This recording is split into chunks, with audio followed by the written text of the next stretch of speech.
New year, new place, new video. It's so refreshing when everything is brand new. So let's repeat some old stuff. Alright, so to explain to those new to the channel, a few years ago I did a video called Top 10 Modern Cartoon Intros, where I talked about cartoon intros from the 2000s till present day, since I'd gotten kind of annoyed at people only ever talking about the ones from the 90s and 80s. Though in retrospect, I do admit the title was a bit misleading, and while I stand by all I said about each intro in that video, the list would probably look a lot different if I made it now, with a few exceptions. So with that in mind, I've decided to take a look at you guys' 10 most requested cartoon intros since the year 2000, and to share my thoughts on them regardless of whether or not I like them, or even watch the shows at all. Before we do that though, there have been a lot of new shows since I made that last video. So let's quickly play catch up with the shows I've watched since then, shall we? Alright, here we go. Not sure why I like these shows, but I kinda do. Sounds better in French, but infectious as hell. More Mystery Inc, please. Fucking adorable, I love it. Love it! Love it! So bouncy and happy. Great show, boring ass intro. Too short, fun show though. FYI, this show is not for me. Weird Al in total chaos. It's perfect. This is the only watchable part. Why are all the action intros so boring? Fucking gorgeous! Seriously, action show, step it up! Oh, hell yeah! Spectacular Spider-Man 2.0. Super endearing. Pretty funny. Also, what? Whew, alright, let's get on with it. Just let me catch my breath.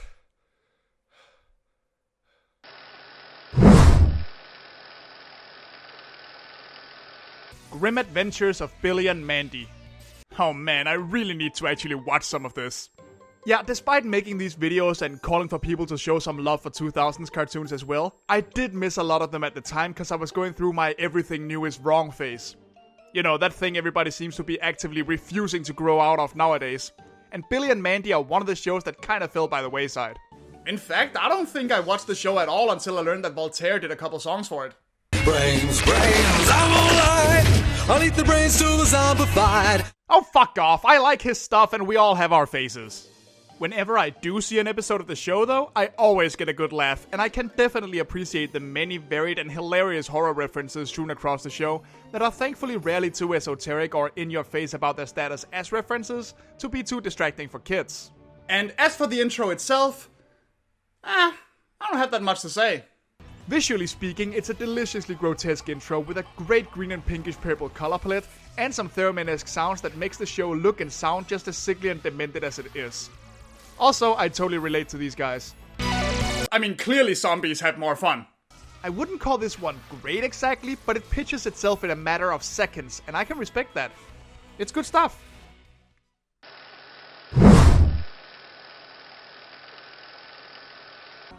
Avatar: The Last Airbender. Okay, so, confession time. It took me forever to actually want to watch this show. Now, I always say there's no such thing as a bad idea, only bad executions of an idea, and I do mean that. But with that said, there are still some pitches that are going to bore me instantly. And if you say your show has anything to do with the 4 elements, that's a surefire way to put me to sleep. It's just so overdone. Hell, it's the main reason I haven't watched the 7 Deadly Sins on Netflix yet. It's just a pitch I've heard a million times. But when I finally did watch the show, I binged like 14 episodes in a day, I think. Yeah, you could say I'm a fan. War, intrigue, likable characters that develop over time, badass and well done martial arts, strong continuity, conflict, consequences, strong emotions. This show has everything. So it's too bad the intro doesn't do it any justice whatsoever. Okay, to start off by giving some credit, I love the parts that show off the bending arts. That shit is gorgeous. But the rest, I just can't get behind narration style intros. Show me what the show is gonna be about. Show me the characters. Build up the mood instead of rambling at me. I mean, I don't think I've seen a single narration intro that I liked. Long ago in a distant land. Okay, yeah, but that one is a special exception, and also it segues into a kick-ass theme song, so get off my back! As far as I'm concerned, the only good thing that came from this intro were the Fire Nation memes. It's just such a shame that such a great show has to start with such a snore.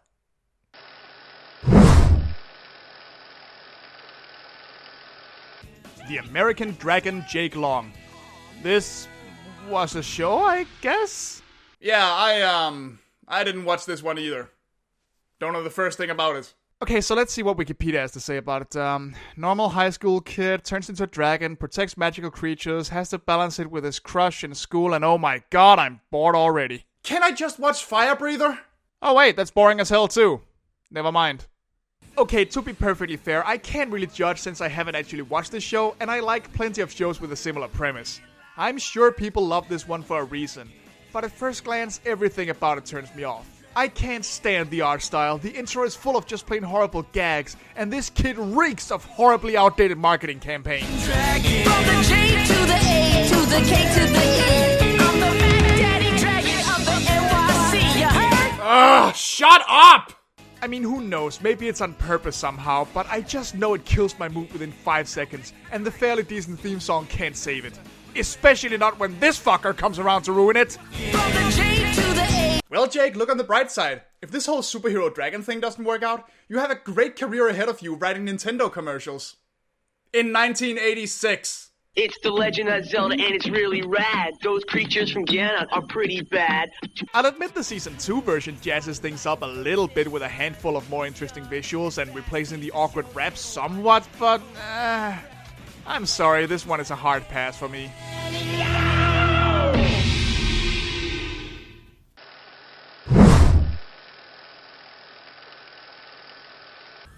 INVADERZIM. Yeah, I didn't watch this one either. Okay, I admit it, this one is just a damn crime. My main knowledge of Jonan Vasquez and his work comes from having read some of his Johnny the Homicidal Maniac comics, and I enjoyed those greatly, but I just never really gave INVADERZIM a watch. But with that said, this intro really makes me want to get around to it. This is how you make an intro, you guys.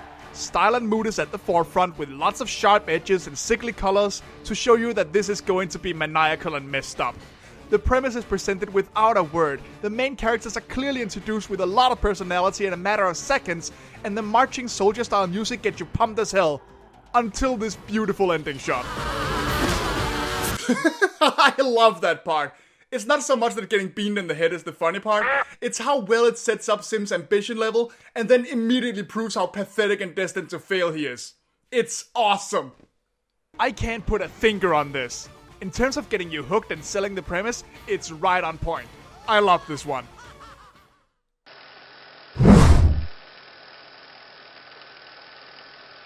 Kim Possible.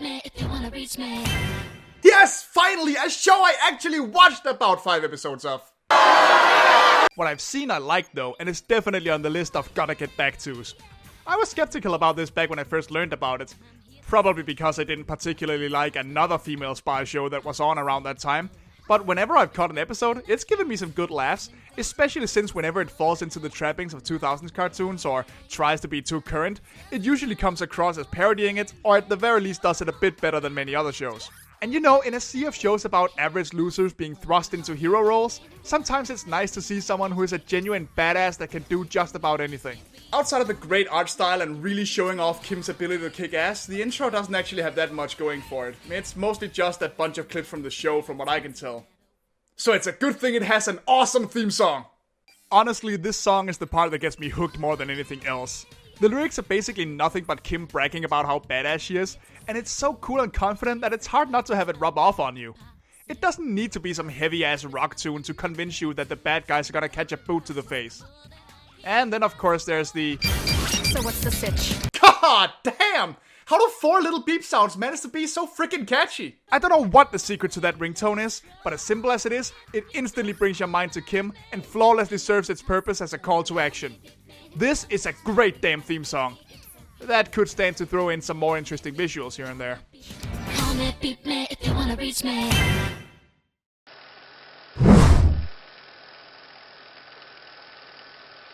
Megas XLR. Okay, seriously! Did any of you assholes pick anything I've actually watched? Or do you just like watching me suffer? Everybody and their goddamn grandma keeps telling me to watch this show already, and to be fair, I can see why. This seems to be one of those shows that exists solely for the purpose of cramming everything in there that the creators ever thought was fun or cool. And I can spot a lot of loving homages I'd probably really dig if I watched it. The one thing I don't dig though... No, not really. Well, that's good for you, but... No, shut up! I don't dig giant robots! Giant robots are not a big love of mine! I have seen almost no giant robot shows! I am not a particularly big giant robot fan! And nothing you can say will make me think otherwise! Yes, hello, I'd like to order every single one of your Transformers box sets. Yes, all of them. Disagreements on giant robot love aside, I love this theme song. Just like how the rest of the show looks like a hodgepodge of random cool shit, the lyrics kinda sound like a garage band making up a silly song on the spot, and it is super endearing. Overall, I think I can safely say that this intro is pretty Nice.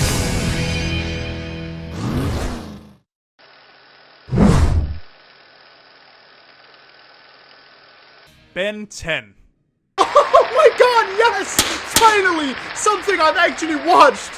I didn't watch this when it first came out, though. I probably thought I was a little too old to watch something about a 10-year-old protagonist, but even when I first heard about it, I knew that if I'd been in the right age group when this show came out, I would have been all over it. I mean, a kid being able to change into several different superpowered forms at will? How cool is that? Cool enough that DC Comics did almost the exact same thing in the 60s with Dial H for Hero. But I digress. It wasn't until about 2 years ago that I actually watched the show, though, and, well, it was pretty fun. It had a decent enough excuse for ditching the usual balanced superheroes with school trope. Grandpa Max and Gwen balanced things out in terms of Ben's obnoxious personality without being totally flawless themselves. And even when it fell into some tired old cartoon cliches, which it did often, the various villains and alien forms would usually keep things interesting enough to keep my attention. But we're here to talk about the intro, and yeah, I like this one. Much like with INVADERZIM, it openly embraces its pulpy sci-fi roots with plenty of green glows and some awesome theremin noises worked into the beat of the theme song. And when you pair that with the strange cartoonish alien voice of the singer, you got yourself a fairly unique and quickly recognizable theme. And for all my bitching about intros that just use clips from the show, this intro knows exactly what the kids tuned in to see, and it gives it to them in spades. Aliens and monsters! Once it gets past the base premise, the intro becomes an absolute frenzy of clips of cool-looking aliens doing cool things, making new viewers curious, and long-time viewers pumped to see who's gonna get some action this time. Look past the pun in the title, and you'll find that Ben 10 is a pretty good time overall.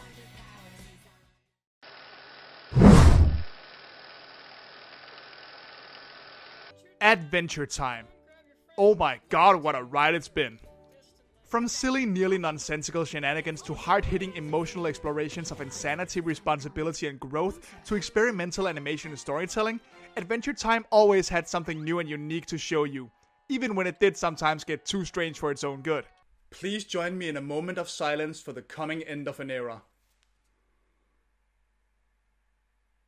I really have admired the show from the moment it premiered, impressed with its ability to ride off the seat of its pants and keep building on past events no matter how bizarre and nonsensical they seemed at the time. It was like a child's wild, unhinged creativity mixed with the narrative editing of an adult storyteller, and it was always at the very least interesting and usually pretty damn funny. So with a show that embraces childish whimsy and plays around with fantasy tropes as much as this one does, of course the intro is gonna reflect that. Oh wow, look at this stuff! This is so cool! This is gonna be super epic! Adventure time! Come on, grab your friends. We'll go to very distant lands. We'll take the dog and then you'll win. The fun will never end. It's adventure time. Beautiful. All that build up, all that detail, and what do we get? A whimsical little ukulele tune to a boy and his dog being silly. That's really well done and very funny. The first 2 or 3 times. Now don't get me wrong, I do appreciate what this intro does, and it does capture the spirit of the show pretty well, but most subversion-based jokes are only funny for so long, and it does very little to show you just how big and wondrous the land of Ooo actually is. As a result, I end up spending those measly 20 seconds watching the clock and waiting for the episode to start rather than getting hyped, and with a show like this, that's really a damn shame. I know I'm probably alone in this, but this intro overstayed its welcome fast, and I'll probably never be able to enjoy it quite the same way again. Not that I'll ever be able to watch an episode of Cheers again because of this show.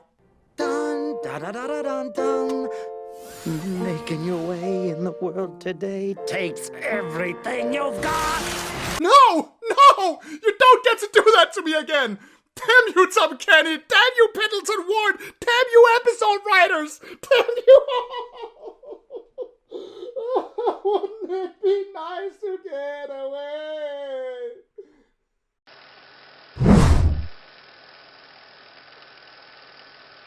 Danny Phantom. You know, I really like Butch Hartman's work. Well, most of it.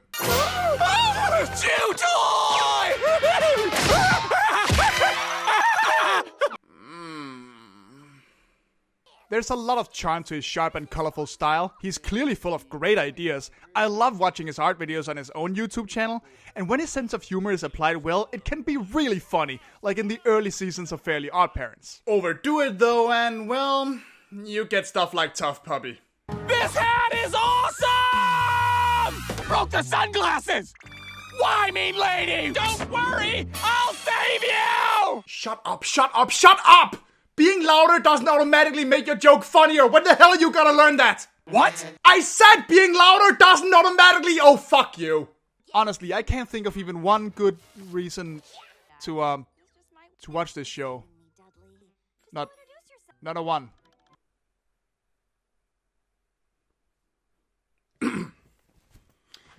Anyway, one of the shows that I really enjoyed was Danny Phantom. It had its odd moments and a few characters I wasn't very fond of, but overall I thought it was a pretty fine superhero show. Its ghostbusting gimmick made it stand out somewhat, and it had a lot of growth and development that didn't feel afraid of shaking up the status quo on occasion if it made for a better story. Well, at least up until season 3. And the intro, well, it starts off really good. He's a phantom. Oh, I love it! It's all playful and spooky and quickly gives you a few hints to what the show is about. This is awesome! And then the rapping starts. Young Danny Phantom, he was just 14 when his parents built a very strange machine. It was designed to view a world unseen. I mean, I really love the beat here, but oh my god, this rap kills it so fast for me. It's a fine recap of an origin we wouldn't get until much later, so I appreciate that much. But seriously, it's just as awkward as almost every other mid-2000s attempt at being cool by having a rap intro. I generally don't like the idea that a style of music must belong solely to one group of people, and I do understand that this rap was performed by Derek Batiste, and I really don't want to disrespect the guy, but I'm sorry, if this rap was any wider, it would be wearing a top hat and starring in a Christmas special. If it was any wider, Jeff Bridges would be pouring vodka in it and go shopping for a new rug. If it was any wider, it would disappear up Tony Montana's nose. Bottom line, love this part. Hate this part. Young Danny Phantom, he was just 14. Good part. He's a phantom. Bad part. Then Danny took a look inside of it. Exciting part.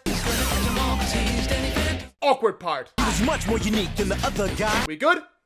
We good.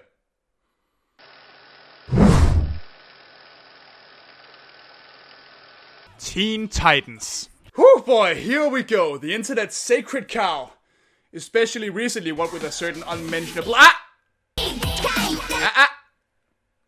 Bad. Man, the only way that can get worse is if they get a movie.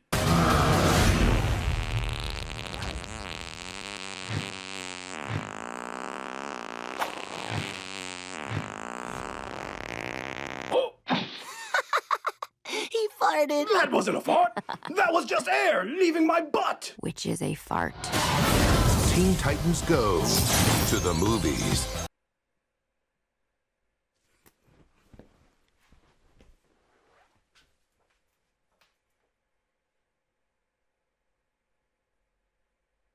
I remember actually being kind of upset at this show when it first came out.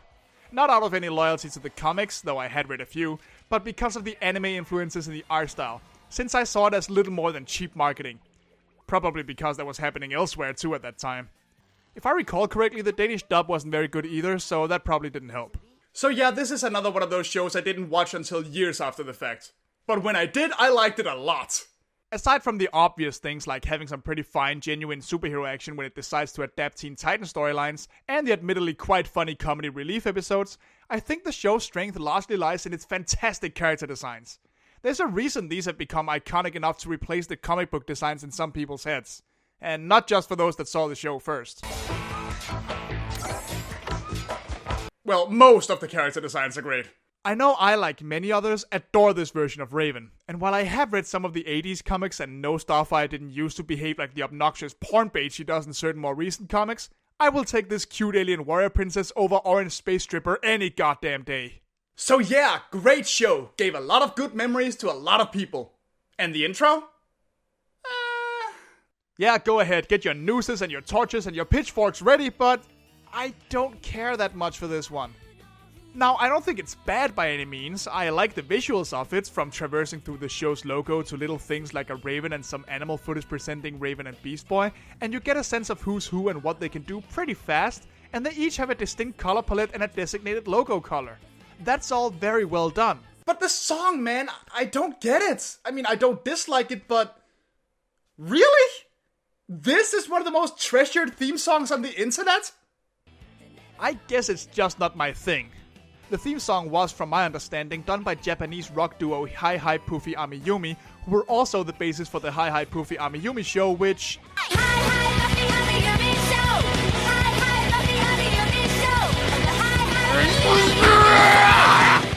yeah, that's not really my thing either. Sorry, folks. Besides, there's also this one part in the lyrics that I just can't help but find incredibly stupid.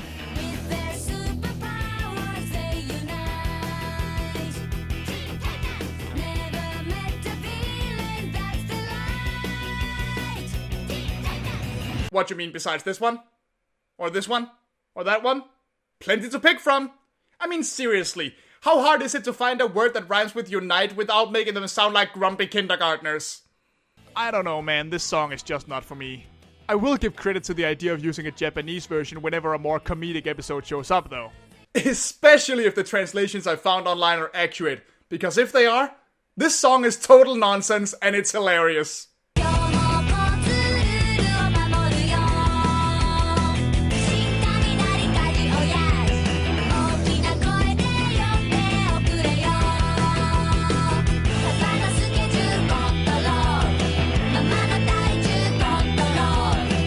That is hysterical. I love it.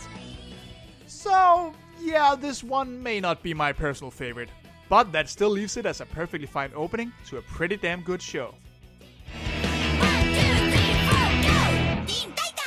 So yeah, folks, there you go. That was my updated version of a video from way back in 2014.